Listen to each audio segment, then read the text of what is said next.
Coucou, bienvenue chez Dali Crafts, moi c'est Dali, je suis démonstratrice indépendante Stampin' Up. Je vous retrouve aujourd'hui pour élaborer ensemble ce petit projet. C'est une boîte biscornue à ongles cassés. Donc il y a un des ongles qui est cassé, donc qui est rentré comme ça et qui fait ce petit effet comme ceci. J'ai tout simplement décoré avec quelques strass, vu la forme, donc pour mettre un sentiment c'est pas évident. Après on peut y glisser juste un petit merci ou un petit bonjour. Le petit ruban, donc on peut le retirer tout simplement comme ceci, et ici on l'ouvre. À l'intérieur, j'ai mis une petite crème pour les mains. Ça peut être une idée cadeau pour la fête des mères, donc qui arrive bientôt. Je ne vous cache pas que l'assemblage à la fin est vraiment pas évident à faire. C'est quand même un petit casse-tête, mais je suis sûre qu'avec un petit peu de patience et beaucoup de dextérité, vous serez toutes capables de reproduire ce joli petit écrin pour y glisser un petit cadeau à vos moments ou à vos amis. À vous de voir après comment vous souhaitez l'utiliser. Sur cette version, j'ai utilisé la couleur de papier cartonné vert olive que j'aime beaucoup et qui est assortie à cette nouvelle collection de papier design. Ce papier design appartient à la collection Jardin Ornemental que j'ai eu l'occasion de vous montrer déjà dans une précédente vidéo. Je vous la mettrai sur le petit i juste ici pour que vous puissiez aller jeter un petit coup d'œil si cela vous en dit. C'est parti donc pour la version d'aujourd'hui. Je vais utiliser la même collection de papier, mais cette fois-ci j'ai décidé de changer un petit peu de couleur et j'ai décidé d'utiliser la couleur Tomate, qui est une des couleurs qui est également assortie à cette magnifique collection de papier design. Et pour le papier, je vais utiliser ce papier là. J'ai déjà découpé mes petits morceaux, je vous donnerai les mesures juste après. Je tiens juste à vous préciser que sur le plan de découpe que vous allez retrouver après sur mon blog, vous allez voir que le papier design donc que j'ai utilisé sur le plan n'est pas celui-ci, mais étant donné que je l'ai déjà utilisé pour un autre projet avec cette même collection, j'avais envie de changer. C'est pour cela que finalement j'ai changé d'avis. Le plan pour cette boîte est déjà prêt depuis le début du confinement, car c'est un projet que j'ai fait depuis un petit moment. En fait, ce projet, donc je l'ai adapté à ma façon afin de pouvoir y glisser la petite crème pour les mains, mais ce projet il a été fait assez récemment par une démonstratrice anglaise, et en fait elle a reproduit un des swaps qu'elle avait reçu lors de On Stage en novembre. Donc les swaps, ce sont des petites créations qu'on échange entre démonstratrices lors des événements Stampin' Up, en fait la démonstratrice qui lui avait donné cette petite boîte, elle avait glissé à l'intérieur le plan de découpe pour qu'elle puisse le réaliser elle-même. J'ai trouvé l'idée super sympa, donc cette démo anglaise, elle a reproduit exactement la même boîte que la démo allemande, et c'est un format carré qui s'ouvre en dessous. Moi donc j'ai décidé de prendre l'idée et de la détourner dans un format rectangulaire avec une ouverture sur le côté, car je me suis dit que avec le poids de la crème, une fois que ma boîte serait en position verticale, cela risquerait de s'ouvrir, et donc j'ai décidé ainsi de changer quelques trucs afin de en faire un peu une création différente et originale. Donc c'est parti pour l'élaboration de cette boîte. Pour ce projet, vous allez avoir besoin d'un carré qui doit mesurer 6 pouces et demi par 6 pouces et demi, soit 17,5 par 17,5 cm. Ne vous souciez pas des mesures, vous les retrouverez avec le plan de découpe directement sur mon blog. Le lien est en barre d'infos. Vous aurez le plan de découpe avec les mesures en pouces et en centimètres. On va commencer par marquer notre papier cartonné avec notre table de marquage. Donc, je positionne mon papier sur un des côtés, je prends mon outil de marquage avec le côté le plus large et je viens faire un premier marquage à 1 pouce et demi, 3 pouces, 4 pouces et demi et 6 pouces. En centimètres, 4, 8, 12 et 16 cm. Une fois que cela est fait, je vais tourner dans le sens des aiguilles d'une montre. Et là, je vais venir marquer un premier pli à 1 pouce et demi et un deuxième pli à 5 pouces. Une fois que cela est fait, à 5 pouces et demi, je vais venir marquer un pli qui va venir uniquement jusqu'à la deuxième ligne de marquage horizontale. Donc à 5 pouces et demi, je marque un pli jusqu'à la deuxième ligne de marquage horizontal. En centimètres, donc premier pli à 4, deuxième pli à 13,5 et à 15 cm, je marque jusqu'à la deuxième ligne de marquage horizontal. Une fois que cela est fait, je viens tourner 2 fois dans le sens des aiguilles d'une montre. Et de ce côté, je vais faire un premier pli à 1 pouce, soit 2,5 cm. Et là, encore une fois, jusqu'à la deuxième ligne de marquage horizontal. D'accord? Donc à 1 pouce, soit 2,5 cm, je fais un pli jusqu'à la deuxième ligne de marquage horizontal. Ensuite, on fait un deuxième marquage sur ce côté-là à 5 pouces et demi, toujours jusqu'à la deuxième ligne de marquage horizontal. À 5 pouces et demi jusqu'à la deuxième ligne de marquage horizontal, soit à 15 cm jusqu'à la deuxième ligne de marquage horizontal. D'accord? Voilà. Donc, une fois que c'est fait, on n'a plus besoin de notre table de marquage. Et on va ensuite marquer tous nos plis. Les plis qui ne sont pas entiers, on les marque pas tout de suite. On va les découper après. Ensuite, donc vous avez 4 rectangles de la même taille et un onglet plus fin que vous allez mettre sur votre droite. Et là, je vais devoir utiliser mon tapis en silicone pour venir marquer mon losange. Donc le losange, en fait, c'est ce qui va permettre après de faire cet angle cassé là. Et pour élaborer ce losange, donc on va faire nos marques, non pas sur cette première montagne, mais sur la deuxième. D'accord? Moi, je vais le faire en pouces, mais après, vous pouvez le faire en centimètres si vous le souhaitez, avec mon outil de marquage du côté le plus fin. Je vais venir placer ma règle comme ceci, en partant du haut ici de mon papier. D'accord? Donc je mets le 0 ici, et là, je viens faire une petite marque à un demi-pouce, juste ici avec la boule de mon outil de marquage. Si vous le souhaitez, vous pouvez très bien le faire avec un crayon, juste un petit point pour avoir une marque. Mais moi, je vais le faire avec mon outil de marquage. Ça se voit très très bien. Donc, je fais une à un demi-pouce et une à 1 pouce. Si vous êtes en centimètres, 1,3 cm et 2,6 cm. Ensuite, on continue. On va venir faire une autre marque à 2 pouces 3/4. Et à 3 pouces et demi en centimètres. Donc, on fait une autre marque à 7 cm et à 9 cm. Je reprends, on met notre règle ici sur le haut de notre papier.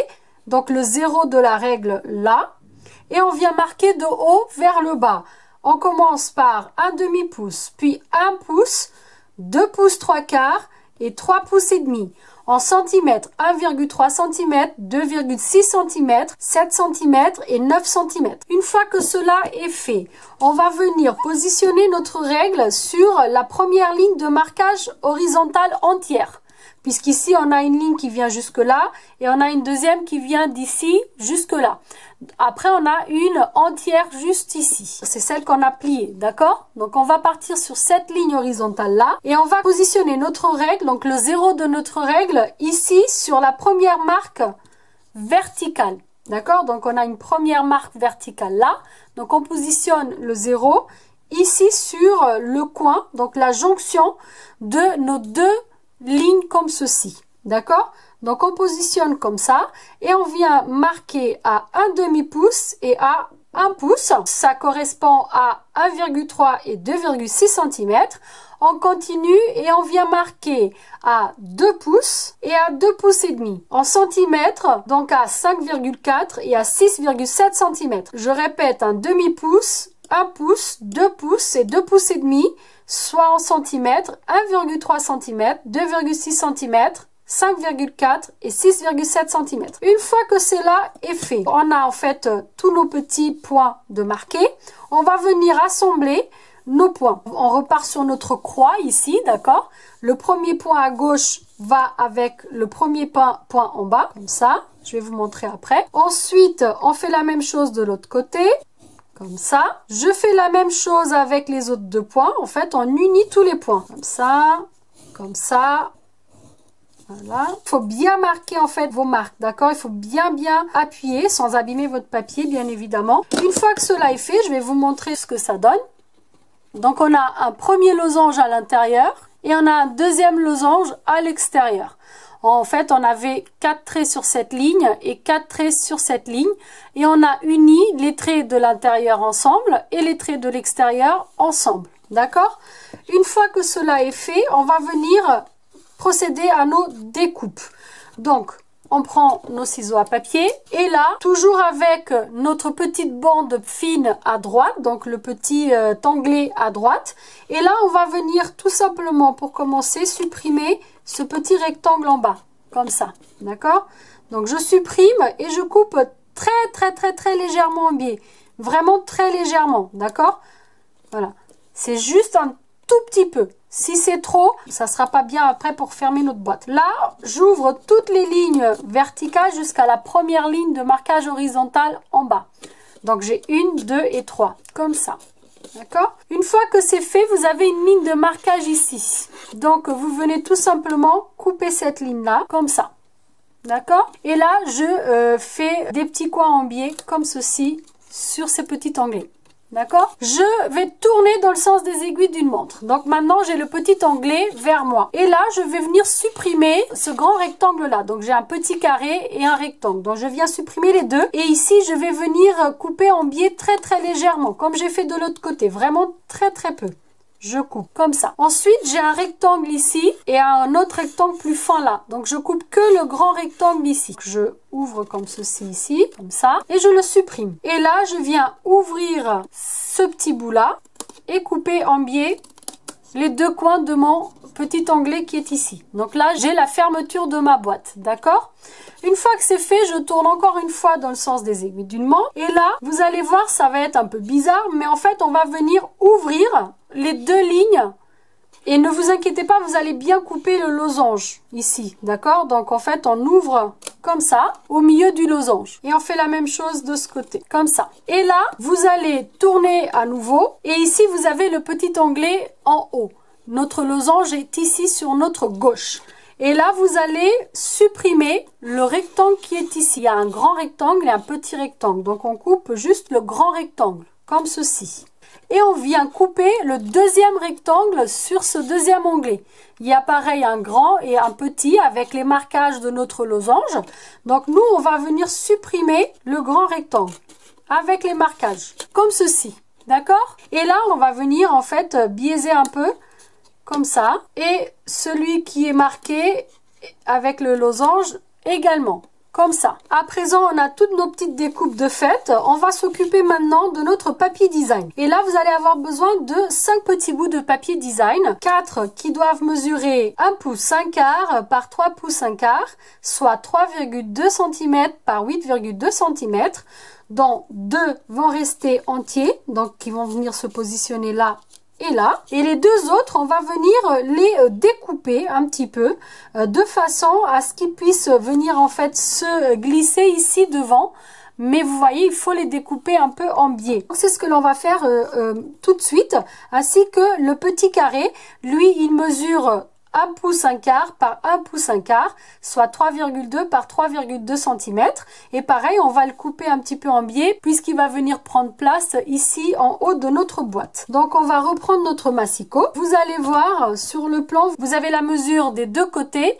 Et vous avez également la mesure de ce petit côté-là et de ce petit côté-là. Ce qui veut dire qu'en fait, vous mesurez, vous marquez, vous mesurez, vous marquez et vous coupez en biais.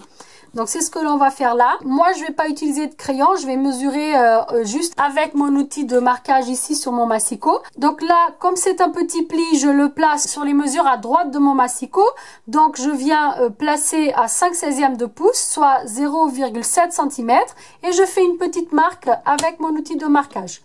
Une fois que cela est fait, je tourne dans le sens des aiguilles d'une montre et là je viens mesurer ici sur ma gauche à 1 pouce 3/8, ce qui correspond à 3,6 cm. Et là je viens faire une autre petite marque comme ceci, d'accord? Là on les voit pas, j'ai une marque ici et une marque ici. Une fois que c'est fait, je vais aligner ces deux petites marques ici dans mon massicot, comme ça. Et là je vais venir couper, ça me donne ceci. Et ça, donc, ça va venir en fait sur un des côtés de la boîte, sur le côté droit, comme ça. Donc, je vais faire la même chose sur le deuxième, mais cette fois-ci, en fait, pour faciliter, on va tout simplement tourner notre papier design et ainsi on va pouvoir procéder exactement de la même façon. Donc en passant sur 5/16 de pouce, soit 0,7 cm, on fait une petite marque. Je tourne dans le sens des aiguilles d'une montre. Je place à 1 pouce 3/8, ce qui correspond à 3,6 cm. Je fais une petite marque et là, je viens mettre les deux marques alignées sur la ligne de coupe de mon massicot, comme ceci, et je coupe. Ce qui me donne ça. Et quand je tourne, donc j'ai exactement le bout qu'il me faut ici pour l'autre côté. Que les deux petits bouts qu'on a coupés, on n'a pas besoin. On va à présent s'occuper du petit bout de papier qui va venir ici sur le haut de notre boîte. Pour ce petit bout là, vous avez 1 pouce 1/4 par 1 pouce 1/4 et ici c'est du 3/8 de pouce, soit 1 cm de chaque côté là. Donc on va faire la même chose. Donc je le positionne ici sur ma droite à 3/8 de pouce, soit 1 cm. Je fais une petite marque en haut. Je tourne 2 fois dans le sens des aiguilles d'une montre, 2 fois, et je replace à 3/8 de pouce, soit 1 cm. Et je refais une petite marque. Une fois que cela est fait, je vais venir mettre mes deux marques qui sont ici et ici. En fait, je vais les aligner ici sur ma ligne de coupe et je coupe comme ceci. D'accord? Donc, ce qui me donne ce petit bout là. Une fois que c'est fait, on n'a plus besoin de notre massicot et on va à présent procéder au collage de nos petits bouts de papier design. D'accord? Donc, on a tout ce qu'il faut ici pour le collage de notre papier. Moi, j'aime bien ancrer mes bords. Donc, je vais prendre la même couleur que le papier cartonné en Stampin' Right, donc la couleur tomate, et je vais ancrer mon papier design ici tout autour. Une fois que tous mes petits bouts de papier design sont ancrés, on passe au collage. Donc, je vais utiliser ma colle Tombow, donc multi-usage. Une fois que c'est fait, avant d'assembler ma boîte, je viens juste faire un petit onglet ici, afin de pouvoir faciliter l'ouverture de ma boîte après. Donc, je vise bien ici le centre de mon rectangle, donc où il y a le papier design, et je fais une petite encoche comme ceci. Une fois que cela est fait, on va venir marquer nos plis de notre losange. Et là, donc il va falloir marquer losange extérieur, donc vers l'extérieur, donc en montagne, et le losange intérieur en creux, donc en vallée. Donc comme ceci, hop, comme ça, d'accord. Ici, pareil, sur le petit bout qui est coupé. Et ici, pareil, comme ça. D'accord? Donc, en montagne, comme ça. D'accord? Vous voyez? Ça fait un creux. Et ensuite, bah, sur ce creux, on va créer un petit losange montagne. Donc, pour cela, il faut plier le losange intérieur en creux. Une fois que vous avez marqué tous vos plis, n'hésitez pas à les marquer dans l'autre sens maintenant. Ça va faciliter le montage de notre boîte après. Voilà. Une fois que vous avez fait cela, on va venir tout simplement coller les onglets du bas. Donc on commence par celui de derrière, donc celui où il y a l'encoche, comme ça. Donc on met de la colle sur ce bout-là, comme ceci. Ensuite, on vient fermer un des côtés, comme ça. Faites adhérer. Et vous mettez de la colle sur celui-ci pour venir fermer comme ça. Et comme ça, c'est tout beau ici devant. Je fais adhérer avec mon plioir. Et là, donc, j'ai ma fermeture de boîte, donc qui est faite. Donc, en fait, ma boîte est pratiquement faite. On n'a plus qu'à la refermer ici en haut. Et c'est là où ça va donner du fil à retordre. Il va falloir maintenant, donc, former cet angle. Donc, pour cela, donc, on fait comme ça un creux. Et ensuite, donc, on vient mettre notre doigt à l'intérieur et on va venir mettre ce losange en relief. Je répète le mouvement. Donc, d'abord, on pince comme ceci, donc on a un creux. On passe notre doigt ici à l'intérieur et on vient juste mettre le petit losange qui est à l'intérieur en relief, comme ceci. D'accord? Voilà. Une fois que cela est fait, vous allez voir, ça va être très simple. En fait, ce petit bout de papier, il va venir comme ça. D'accord? Il va venir se coller ici. Et il va venir se coller par-dessous cet onglet-là. Donc, on passe celui-ci, on glisse ce petit bout-là. Et ensuite, on n'a plus qu'à assembler comme ça. Donc, vous oubliez ce petit bout-là. Ça, c'est en fait ce qui va servir de fermeture de notre boîte. Donc, il ne faut pas qu'on colle. Donc là, je mets un peu de colle sur le coin de cet onglet, comme ça. Et je colle ce petit bout-là, de façon à former un angle droit ici. Une fois que c'est fait, je viens mettre de la colle sur tout l'onglet, ainsi que ici sur le petit bout de mon losange, ici. Comme ceci, d'accord? Et là, donc, c'est très simple, on fait juste ça. je plie comme ça.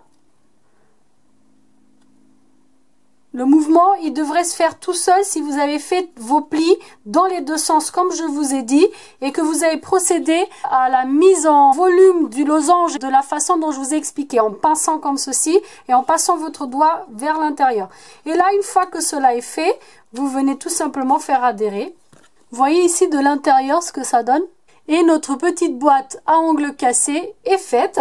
Donc là, je vais juste prendre la petite crème pour les mains. Je vais la glisser ici à l'intérieur. Donc comme il y a l'angle ici, donc je profite du côté de la crème qui est plus fin. Je le glisse comme ceci. Voilà, c'est parfait. Et là, donc, juste à glisser mon onglet comme ça et à fermer. Et voilà, donc notre petite boîte terminée. Je vais à présent donc mettre mon ruban. Je le mets tout simplement comme ceci. Et je viens faire un nœud sur le devant. Donc là, je fais mon nœud ici et puis je tourne après puisque c'est plus facile que de faire le nœud sur le coin. Donc je fais mon petit nœud comme ça. Donc toujours les deux oreilles de lapin. Et voilà, mon petit nœud de fait. Je coupe ici les excédents de mon ruban en biais. Et je tourne un petit peu pour avoir le nœud ici au milieu. Bon, après, vous n'êtes pas obligé de faire comme ça, hein. Vous faites après comme vous voulez pour la décoration. Je prends ici les joyaux dorés pour terminer la décoration de ma petite boîte. Ils font également partie de la collection Jardin Ornemental. Ce sont des gemmes à facettes. Mais elles sont assez épaisses, vous voyez, là, elles ont quand même une épaisseur assez importante. Et là, je vais venir juste mettre une grande ici au centre de ma fleur. Et peut-être une petite ici. Voilà, juste pour décorer un petit peu ma boîte. Et voilà, le petit projet d'aujourd'hui terminé. J'espère que celui-ci vous aura plu. N'hésitez pas à me dire en commentaire laquelle des deux vous préférez. Plutôt version vert olive avec les petites marguerites et la couleur Beau Bourbon, qui est une des nouvelles Incolor qui arrive en juin. Ou bien la version tomate élaborée ensemble aujourd'hui. Comme d'habitude, vous retrouverez le plan de découpe et de marquage avec toutes les mesures sur mon blog, ainsi que la liste de tous les produits utilisés lors de cette vidéo. Je vous glisserai le lien direct pour l'article du blog en barre d'infos. Vous y retrouverez également le code hôtesse du mois en cours. N'hésitez pas à rentrer ce code lors de vos commandes dans ma boutique en ligne. Cela vous permettra d'avoir une petite surprise de ma part dans votre boîte aux lettres le mois suivant. J'espère que ce petit projet vous aura plu. Si c'est le cas, un petit pouce vers le haut, ça fait toujours plaisir. Si jamais vous êtes nouveau sur ma chaîne, que vous venez d'arriver, vous pouvez vous abonner juste ici si vous le souhaitez, bien sûr. Moi, je vous remercie d'avoir regardé et je vous dis à très vite pour une prochaine vidéo. Ciao, ciao!